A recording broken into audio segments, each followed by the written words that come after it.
একতরফা প্রেম করে বিয়ের করার পরে প্রথম বউ ঠিক থাকে, পরে অনেক দাম দেখায়, এই বেটা পিছিয়ে পিছিয়ে ঘুরছস না, এরকম একটা ভাত দেখায়। বিয়ের পরে এই অবস্থাই হয় সবার, কেউ কয় না। আমাদের মহিলা তোলান করে যে আল্লাহর রহমতে এখন অনেক সুন্দর সুন্দর মেয়ে আছে, আলহামদুলিল্লাহ। কত খুশি হয়েছে দেখছ, বেটারা অনেক খুশি হয়ে গেছে।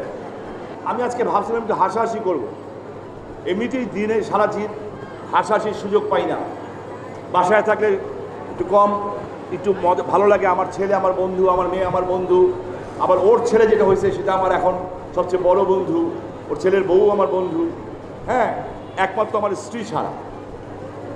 এ আমাদের উপরে ডমিনেট করে, এখানে যেভাবে কথা বলে তা বলে না। আপনারা দেখছেন আমি স্টেজ থেকে নিচে নেমে গেছিলাম, অনেকক্ষণ পরে উঠছি। জানেন কারণ কি? ওই ফ্যানের বাতাসটা তার গায়ে সরাসরি লাগছিল না। আমারে বলে, ওই বেটা পিছন দিকে চাইবা বস, ফ্যানের বাতাস আমার গায়ে লাগে না। বলেন, আমার কলেজ, আমার মাটি, আমার তোলাম কলেজ, তুমি হইলা মহিলা কলেজে একটা মেয়ে, আমরা তোমার দয়া করে বিয়ে করছি, তুমি আমার কলেজে এসে তুমি আমার ধমক দাও। কি করব? বিয়ের পরে এই অবস্থাই হয় সবার, কেউ কয় না। এইটা বুঝে শুনেই চইল, ঠিক আছে? আর আরেকটা জিনিস আমি করতে পারি নাই, তোমার বাপ মা শুনলে আমার পিটাবে দোজা, হ্যাঁ, সেটা বলা উচিত কিনা জানি না।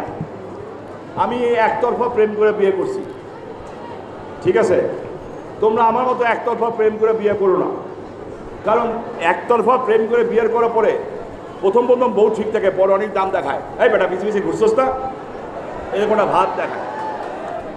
তো যাই করো, বিয়ে করবা একটাই, বাপ মার পছন্দ মতো করো, কিন্তু যদি নিজে পছন্দ করো এমন কাউকে পছন্দ করো যেটা তোমার বাপ মা পছন্দ করে, ঠিক আছে?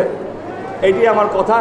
ভালো থাকবা, খুশি থাকবা, মজা করবা, এক প্লেট চানাচুর মুড়ি মাখাবা, ধুমধাম থাবাথাবি করে খাবা, ওটার মধ্যে অনেক মজা। হোটেল সোনারগাঁয়ে আর ওয়েস্টিনে বসে এই কাঁটা চামচ দিয়ে হ্যালো হাউ আর ইউ বলতে বলতে যে খায় না, ওইটার মধ্যে মজা নেই।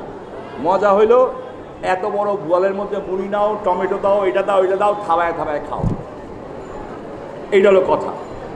আর তোলারাম কলেজের ছেলেরা, আমাদের সময় দাবি ছিল তোলারাম কলেজ থেকে মহিলা কলেজে একটা ব্রিজ লাগানোর জন্য, এটা একটা দাবি ছিল আমাদের সময়, আমরা দাবি করছিলাম। এখন দরকার নেই, কারণ আমাদের মহিলা তোলারাম কলেজে এই আল্লাহর রহমতে এখন অনেক সুন্দর সুন্দর মেয়ে আছে, আলহামদুলিল্লাহ। কত খুশি হয়েছে দেখছ, বেটারা অনেক খুশি হয়ে গেছে।